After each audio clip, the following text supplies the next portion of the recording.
बात करते हैं एक और वीडियो की। और चैप्टर नंबर 2 भारत के भूगोल से ही है, मानव बस्तियां। और इसमें जो क्वेश्चंस हैं आओ उनके बारे में अपन चर्चा करते हैं। तो क्वेश्चन नंबर 1 की अगर अपन बात करें तो क्वेश्चन नंबर 1 है, बस्तियों के प्रकार और रिक्त स्थान में भिन्नता होती है। तो प्रकार जो है आकार हो गया, तो यहाँ पर क्या आ जाएगा, प्रकार आ जाएगा। ठीक है, तो प्रकार आपका हो जाएगा इसके अंदर। नगर आर्थिक वृद्धि के रूप में काम करते हैं। तो किसके रूप में काम करते हैं? केंद्र के रूप में। ठीक है, यहाँ साइड में लिख रहा हूँ, केंद्र के रूप में। फिर है, गुच्छित बस्तियाँ घर का एक रूप से निर्मित होता है। रिक्त स्थान के बाद क्या आएगा, तो बताइए क्या आएगा इसमें? तो इसमें आएगा संकुलित। ठीक है, संकुलित होते हैं, याद रह जाएगा, संकुलित।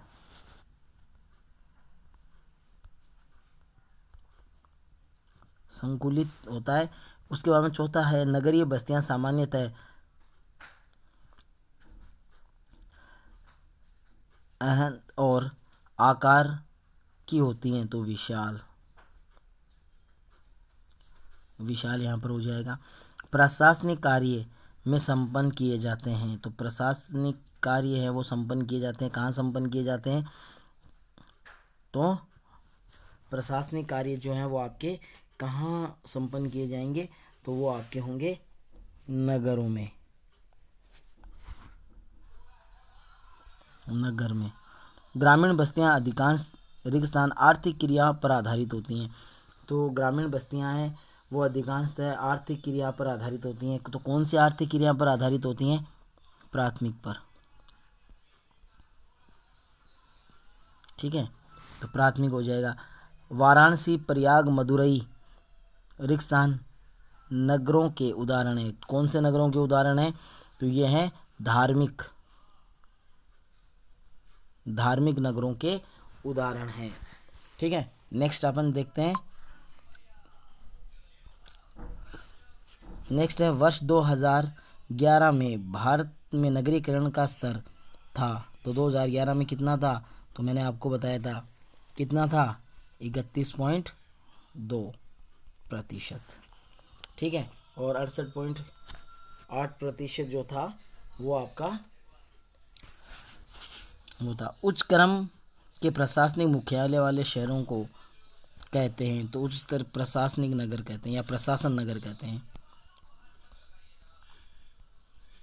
प्रशासन नगर कहते हैं।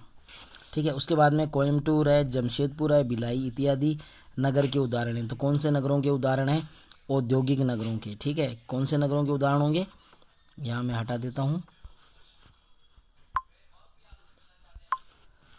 तो यहाँ पर है औद्योगिक,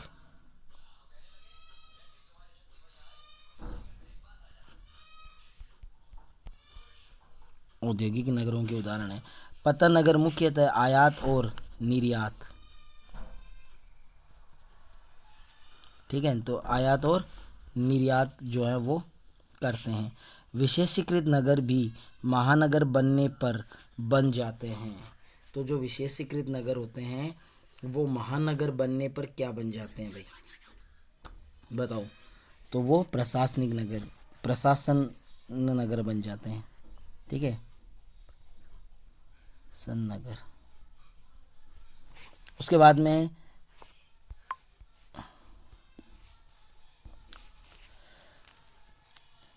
नांगल ढाणी बस्तियों के उदाहरण हैं। तो कौन सी बस्तियों के उदाहरण हैं? नांगल और, तो ये पल्लीकृत बस्तियों के या पल्ली बस्ती। ठीक है, तो आप जो भी अच्छा लगे आप वो लिख सकते हो, पल्ली या पल्लीकृत बस्तियों के उदाहरण है। नसीराबाद नगर का उदाहरण है। तो नसीराबाद कौन से नगर का उदाहरण है? तो छावनी नगर का है। ठीक है, नसीराबाद छावनी नगर है। ठीक है, 15 है, तो यहाँ पर है, शताब्दी में आधुनिक नगरों पर आधारित का जन्म हुआ तो 19वीं में। ठीक है, 1850 है ये। तो 1850 आपकी कौन सी होगी? 19वीं शताब्दी होगी। भारत का सबसे बड़ा नगरीय स्कूल है। तो वृहद मुंबई, वृहद मुंबई। ठीक है, तो ये आपका आपके रिक्त स्थान जो हैं वो हो चुके हैं। आगे अपन चर्चा करते हैं। इसमें नेक्स्ट आपका है ग्रामीण और नगरीय बस्तियों में आधारभूत अंतर लिखें। तो ग्रामीण और क्या होंगे भाई, ग्रामीण क्षेत्र होते हैं वो प्राथमिक कार्यों में संलग्न होते हैं, ये द्वितीय कार्यों में होते हैं। और आप इसमें देख सकते हो ग्रामीण बस्तियों के विभिन्न प्रकारों के लिए उत्तरदायी कारक और दशाएं जो हैं वो बताइए। तो इसके लिए 3 दशाएं हैं। पहला है भौतिक लक्षण, जिसमें भूभाग की प्रकृति, ऊंचाई, जलवायु, जल की उपलब्धता, ये आपके आएंगे।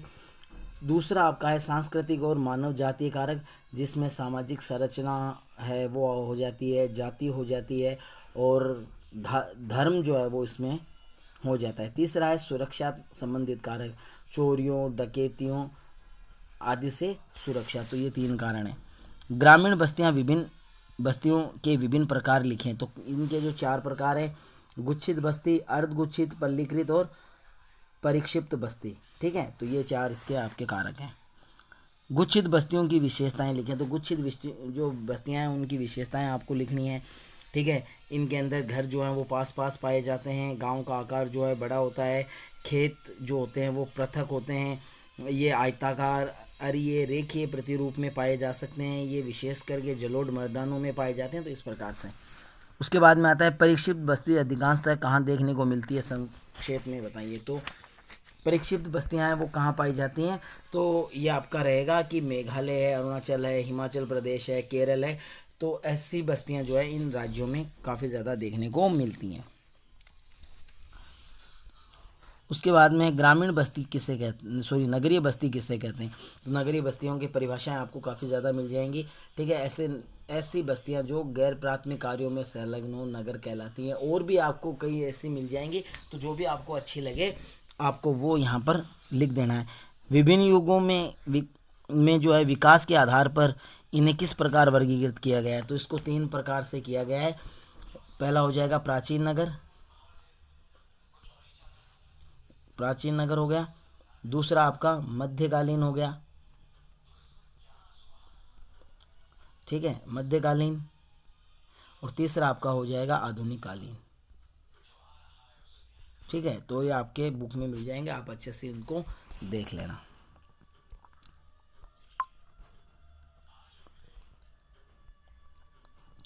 आगे देखते हैं।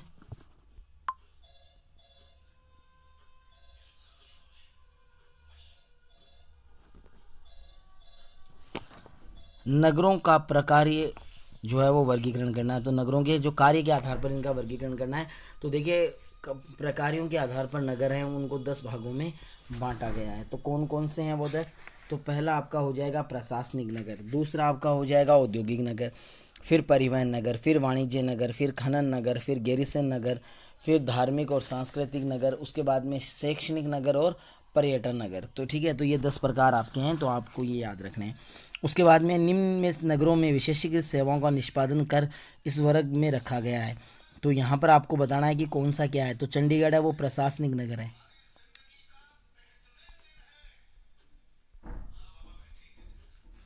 ठीक है, प्रशासनिक नगर है। जमशेदपुर है औद्योगिक है। ठीक है, विशाखापट्टनम है परिवहन नगर है। उसके बाद में अंबाला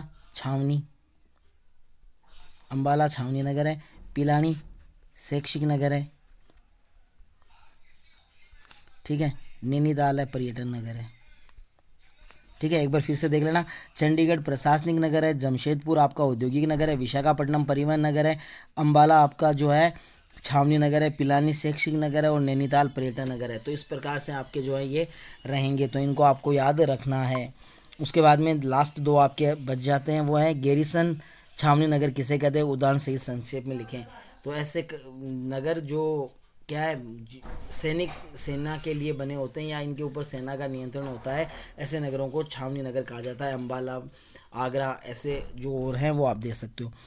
प्रशासन नगर कौन से होते हैं, उदाहरण से ही समझाएं। ऐसे नगर जहाँ से किसी प्रदेश विशेष का या प्रशासन जो है वो चलाया जाता है। ठीक है, या प्रशासनिक नियम बनाए जाते हैं, वो प्रशासन नगर कहलाते हैं। उदाहरण के लिए दिल्ली, मुंबई, ठीक है, जयपुर, अहमदाबाद। तो कोई भी ऐसे नगर जो क्या है कि राजधानियाँ हैं, तो राजधानी जितनी भी राजधानियाँ हैं वो सारी की सारी प्रशासनिक नगर ही होती हैं। ठीक है, तो इस वीडियो में इतना ही। नेक्स्ट वीडियो में फिर से मुलाकात होगी, तब तक के लिए नमस्कार, धन्यवाद।